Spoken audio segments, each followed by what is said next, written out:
An outright majority supports speech codes on campus, a change from last year when a plurality opposed speech codes, a 16-point shift in the opposite direction.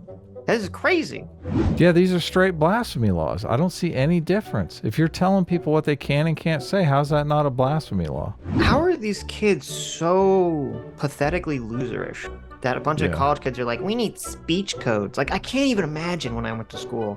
Like, if you were the kid that said, we need speech codes, everyone would just slap you for being a loser. Like, Yeah. what happened to all the cool rebels? Remember when all the kids used to be like, we're the cool rebels? You know, adults can't tell us what to do. The system can't tell us what to do. Now it's like, no, please, system, tell me what I can say and not say, please.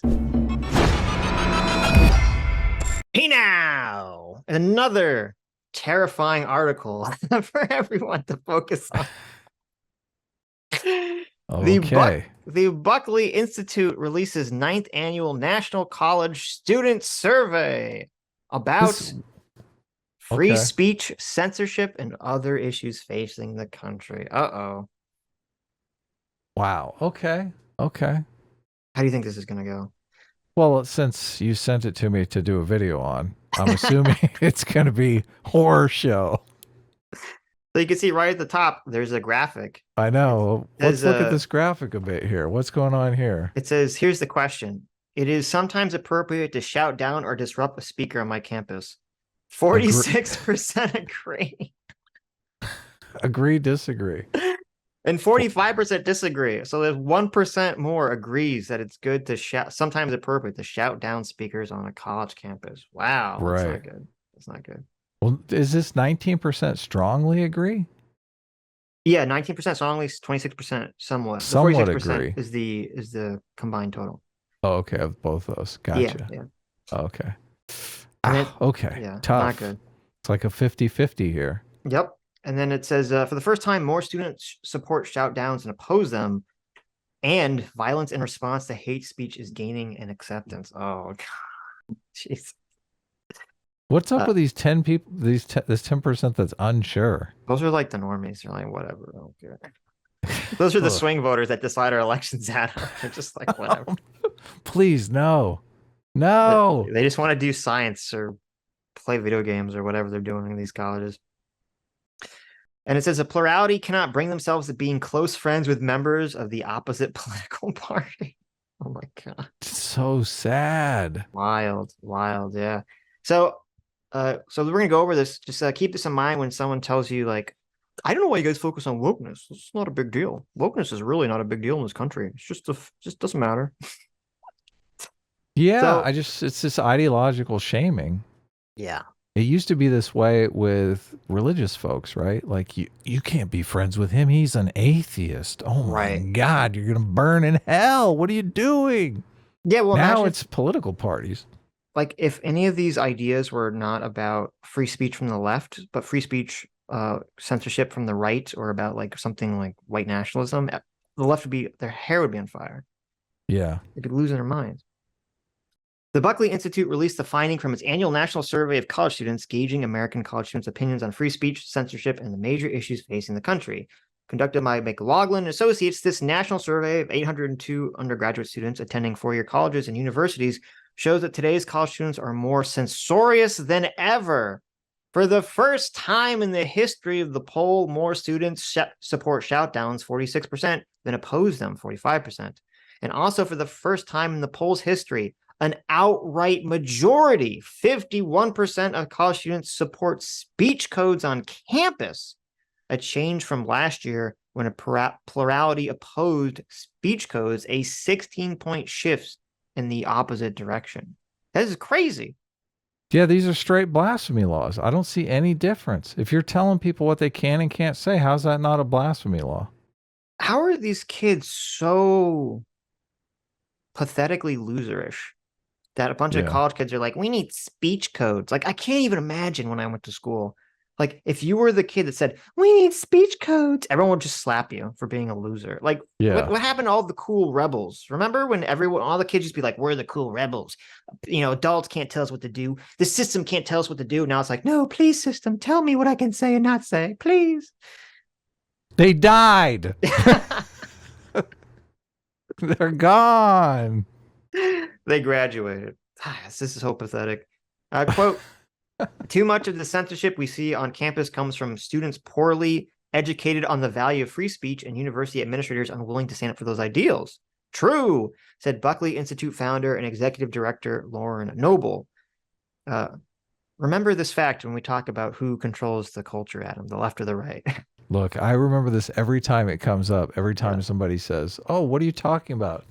The right wing controls everything. You're like, define everything. Yeah, what are the speech codes that they want to implement here? Right. Is it they're against taking the Lord's name in vain? Is it they're against burning the American flag? Right. No. Are they saying that that these campuses can't use non-binary pronouns? Yes, that's the speech that they're against. Yeah. Quote, students are more censorious than ever, even as their fear of being canceled remains high. That's interesting. America's colleges and universities must do a better job supporting free speech if the pursuit of truth is to continue on campuses across the country. True. Students this year expressed willingness to allow university administrators to censor perspectives that might make them uncomfortable. In addition to the 51% who supported speech codes, 46% of students agree that opinions they find offensive from fellow students should be reported to school administrators, surpassing those who disagree 45% for the first time in the survey's history. Yeah. Ooh, that's so harsh. A bunch of snitches. Oh, you said it's offensive. I'm going to report you to the school administrator. Oh. Yeah, you know the things that they're offended by too. Of course. They're like, he said that trans women can't be women. That's exactly what they're reporting. Right. Or, there's a big controversy too with, Coleman Hughes. We covered it. Oh, yes. Yeah, that's even worse. He did the TED Talk on why we should be in favor of colorblindness. And then Ted did all this like wonky stuff to basically, not promote his TED Talk. And it was like, all these people are like, oh, it's just so controversial to come out in favor of colorblindness. I'm like, okay, what insane world do we live in where being in listen, you can be against like the concept of colorblindness, fine. But to say that being in favor of it is controversial, to be in favor of the thing that the left's been advocating for 60 years is controversial now. Okay. Yeah, look, you're going to get reported. Right. Teacher, he came out in favor of colorblindness. An outright majority, 51%, said they believe there are topics administrators or professors should ban from being debated on campus. Wow. I mean, unless that's CRT, I don't agree. Just kidding. Can you imagine? It probably is. They probably do want to ban talking about questioning CRT. Obviously, it should be taught immediately, but alarmingly, due process itself seems to be losing out to the instinct to cancel. 46%, a plurality, agree that if one student claims that another student made an insensitive remark, that student who's alleged to have made that remark should have to attend sensitivity training. What? Hold on a second here. They're just alleged and they still have to attend sensitivity training? What's going on here? Yes, it says, or undergo some type of re-education, regardless of whether the allegation has even been proven. I can't believe they're using the term re-education unironically. Yeah, who looks at, I mean, this is what was wild about, the Hassan thing or the re-education stuff under socialism. Like, if you're like looking down at someone saying, hey, should we implement re-education? And you say yes, that's like the moment where you're like, the Nazi gif and you're wearing the outfit with the skulls on it. And you're like, are we the baddies? Yes, you are the baddies. We're just going to send you to the re-education gulags. Are we the baddies? I don't know. You tell me. This is why we're always saying this stuff is so illiberal. This stuff is so toxic to liberalism because you're just promoting some kind of ideological consistency that can never be questioned. How is that different? They constantly complain about the religious right or Christians, and how are they any different? They're not. They're exactly the same. Yeah, they just want a different, unquestionable dogma. Yeah. 45% of students surveyed agree that if someone is using hate speech or making racially charged comments, physical violence can be justified to prevent that person from espousing their hateful views. That is insane. Okay. Yeah. That is insane. And that's what's 45%? And it's crazy because that is part of what sparked the whole like SJW woke debate, years ago. Was a lot of people saying like, oh, it's totally okay to punch a Nazi, right? If you remember someone punched Richard Spencer.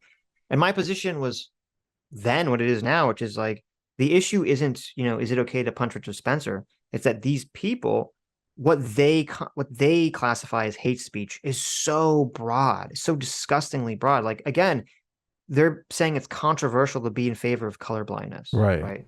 Yeah. So does that mean it's okay to punch someone? Can you punch Coleman Hughes because he's in favor of colorblindness? Is that hate speech? Look, evidently. I mean, it could very easily get down that way if we keep trending in this direction. Like, this is why this is insane. Well, all you need is an allegation. Like, you don't even really have to prove it. So that's true. Coleman Hughes is already guilty. Right. It says that was a 4% increase from last year, though a slight majority, 47% do disagree. So you have a slight majority of students, 47% are like, we probably shouldn't be punching people if we think they're doing hate speech. Then they say, this is the tightest agree-disagree margin in the 7 years that the Buckley Institute has asked this question. Right. In 2017, just for comparison's sake, in 2017, those who opposed using violence outnumbered those who supported it 62% to 30%. Right, 2 to 1. Yeah. So even then, I would have been like, wow, that's a disturbingly high number. And now for the 30%, yeah. Yeah. And now we see how much it's increased. What if it goes to 60% are in favor of violence? I mean, this could get much worse. That wouldn't be good. It could. American college students, but this is weird though. American college students are still afraid to speak up in class. A record 61% are often intimidated. That's so sad. From sharing beliefs different than their professors in class, an increase in 3 percentage points over the last year. You would think if there's an increase, you think if they were afraid of that, then they would be in favor of, making lax speech standards and have more free speech, right? So it's kind of confusing. But because they're afraid of getting punched. What do you do? Like, of course. Right. The percentage of students afraid to share their perspective in class that differ from their classmates. Oh, because the first one was just for a professor. For their classmates remained high at 59%, though it is a 4-point drop from last year, but still a clear majority. Well, that's interesting. I wonder why. So it says that people that responded were less afraid of their classmates slightly, but more afraid of their teachers. Maybe their teachers are jumping in all the woke crap now, or like even more so than their students. So those rarely or never intimidated by classmates remained at the lowest levels on record in all but 2022. That's funny. One survey also looked at students' views on the Supreme Court, crime, and policies regarding transgender athletes and policing in the 2024 presidential primaries, among other topics. Here are the other key findings of the survey. 46 to 43% of students agree that hate speech, no matter how racist or bigoted it is still technically protected under the First Amendment, an improvement from last year when the plurality disagreed. Huh. Well, I mean, that's still pretty low, but I guess at least it's going in the right direction. Yeah, look, we're winning. Yeah. 63% of college students believe professors should be required to make statements in support of diversity, equity, and inclusion as a condition of employment. That's insane. Yeah, you got to bow down to the party line and kiss the ring. Yeah, the strong majority, 63% say you have to stand up and put your hand on the gospel of DEI in order to just get a job at being a professor. That's disgusting. Yeah, you're not going to get you're not going to get any kind of viewpoint diversity with that kind of statement. Well, that's the goal. So, right. 58. Well, hold on a second. The goal is viewpoint diversity from our perspective. Yeah, no, I meant that's their goal. Right. Their goal is to stop that. Yeah, exactly. Yeah. In a repressive tolerance kind of way. 58% to 35% of college students support requiring that students, professors, and faculty state their preferred gender pronouns when introducing themselves. That is the worst of it, because it doubles as a signal that I am An ally. Towing the party line. Yeah, Right. exactly. Yes. It's like, whenever you'd have the dystopian fiction story and they're like, praise be the leader, praise be the leader. And then they start talking. Yeah, that's What that exactly what is. it is. Yeah. A plurality of college students, 48 to 44%, quote, cannot bring themselves to being close friends with someone who affiliates with a different political party than them because that person likely harbors opinions that they find unacceptable. Wow. Sad. Yeah. Oh, 60, that's so painful. 65 by a 65 to 20% margin, college students support requiring professors to provide trigger warnings before covering material that might trigger difficult emotional responses. Okay. Right. Only 27% of students believe that students should be able to handle any topic covered in class. That's so. That's pretty sad. That's pretty sad. Okay. Gender and identity in politics. 48% of college students surveyed say gender can be fluid versus 38% who believe gender is fixed. Right. Okay. By a nearly 2-to-1 margin, 59 to 32%, college students believe that the issue of transgender athletes competing in gender classes different than their biological sex is one of fairness. And while they may support transgender rights, it disadvantages other athletes because there are biological differences between men and women. Okay, so that's very interesting. So despite like it seeming like all the colleges are going like super more woke and woke on every issue, this is the one area where there's strong pushback. Why do you think that is? Obviously, because they're probably have friends and family that are being discriminated against, biological women that feel that they're being discriminated against on the issue. So it's just they understand it from a personal perspective. Yeah, maybe. I wonder if it's because they know people that have been personally impacted by this, if it's because it's such an obvious thing on its front, or I wonder if it's just because this issue has just been so like talked about so much that it's like it's been like actually persuaded these kids to not have a really stupid opinion, or maybe some of these other free speech stuff has kind of not been talked about as much. I think people generally have a gut intuition on an issue that they will stick with if they don't have any personal experience with the issue itself. I think a lot of the pro-trans people, the Emma Viglins of the world, who are just in favor of changing the law, that they're in a precarious position on this.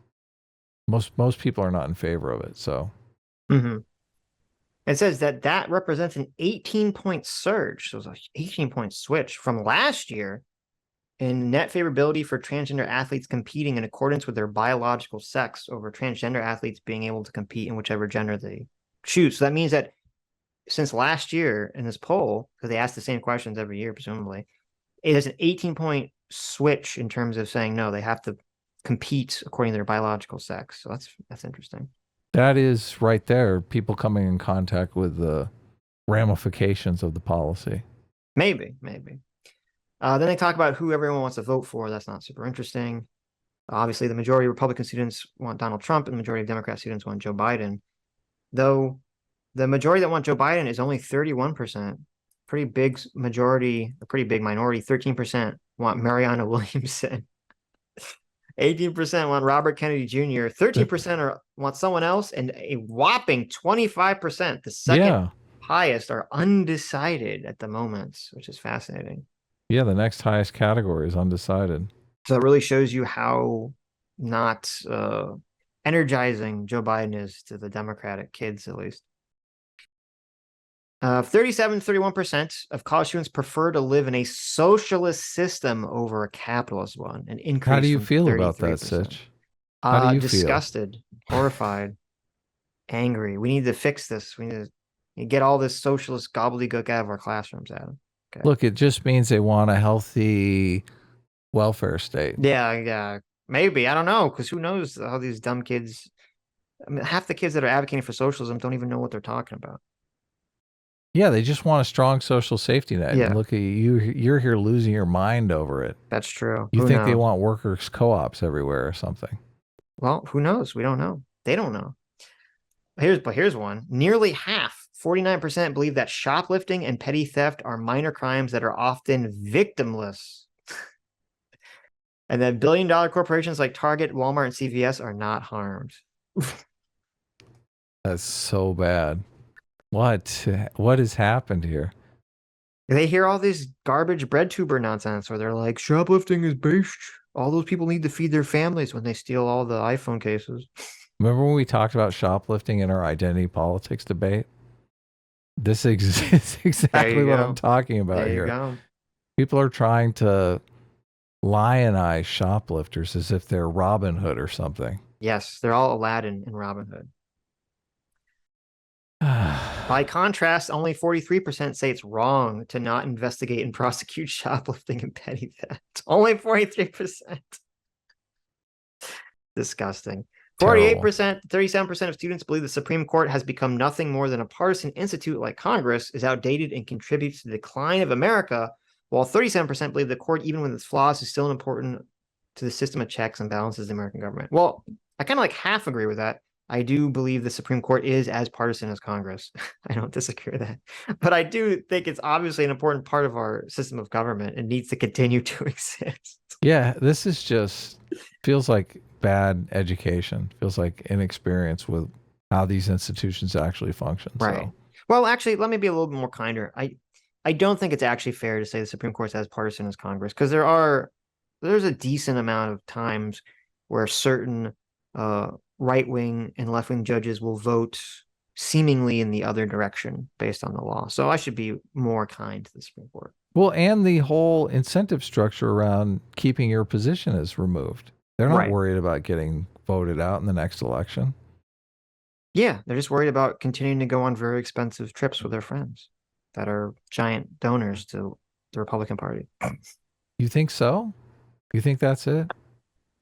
I'm kind of memeing, half serious, as all the Clarence Thomas accusations. I don't think Clarence Thomas would become a big lefty if that wasn't the case, but it obviously looks really bad if you're getting, if your wife is some massive political, partisan. So why don't they just pay off person? Justice Sotomayor? Why aren't all the justices right wing then? Why don't they just make the left wing justices right wing by offering them fancy trips? Yeah, because I don't think it works that way. I think it's because somebody has some sort of intellectual integrity. Well, no, I just think the way it works is it's not like you can just go to someone and say, "I'm going to pay you to switch sides." It's more like I think that's like some people characterize it that way. And I'm not saying this is true for Clarence Thomas, because I don't know if that's the case. I think Clarence Thomas is very right wing, and I don't think any of this would affect him. But I do think there is a completely legitimate fear that if you are getting even if you're like very right wing or very left wing, and you're getting a bunch of money and perks, and you're married to and have a lot of friends that are like taking on fancy vacations that are very expensive, that it could make it hard where there are like these kind of borderline issues where you think, well, maybe I should kind of go with the law here in a way that's not partisan. And yet then you kind of maybe feel pressure to not do that because, you're getting all this money and stuff. Yeah, I get it. Look, I'm a human. Yeah. If someone just gave me a fancy trip to Europe, I'm going to think, wow, I mean, I shouldn't vote against them in this big Supreme Court case, right? Right. Of course. I mean, we're buddies. Yeah. I mean, obviously, if you believe in capitalism, the whole point of it is that financial incentives matter. So, yeah. So there you go. Well, that's why you try to avoid conflicts of interest. So this study, I mean, it's not all bad, right? I mean, we're ticking in the right direction a little bit, maybe. I mean, I don't know. Are we? Look, I don't want to dwell on this too long, but the idea behind generational theory is that we are moving more towards a place of consolidation of power, more strict social norms that we will be forced to live by for the next 30 to 40 years. Mm-hmm. That That's a little scary because these social norms seem a little insane to me. Yeah, like, I mean, don't shut up and don't speak in class. Isn't that like a 1950s style type of temperament? I feel like it is. It is. They used to wear ties to school. It is, but it's weird because that was more, but in like the opposite political direction. Yeah, but this is how, if you just stand back and look at it, it has all the defining characteristics of a cult. Yeah, no, I agree, and I agree completely. I mean, I'm still optimistic. A lot of people are getting more and more tired of all this woke crap. It always there's always a lag between like culture, right, students, kids, and all this stuff. So I still am optimistic and still confident that this stuff is not going to become like, like what you're saying, like the 30-year embedded accepted principles of the country. Right. So. Yeah, we're hoping that the backlash from it is going to be instill the values of liberalism for the next 30 to 40 years. Right? Yeah, and there is a fear that the backlash will go too far in the other direction, of course. Which is just as scary. Right. Just as scary. Right. So we'll be watching closely. So any final thoughts before we sign off? That's it. All right. Do the thing. Do it. Yeah. Do it. What am I doing? Clip it, CT. Clip it, CT. There you go. All right. Hi, you just listened to a clip from the Sitch and Adams show. If you like what you heard, you can listen to our live show right here on this channel on Sunday, starting at 1 p.m. Pacific, 4 p.m. Eastern. And if you want, you can super chat us. We read $20 and up super chats on the show and then do a follow-up stream on the following Tuesday where we read the rest of the unread super chats and interact with fans of the show. Subscribe to this channel right here to listen to the live show or to listen to more of our awesome clips.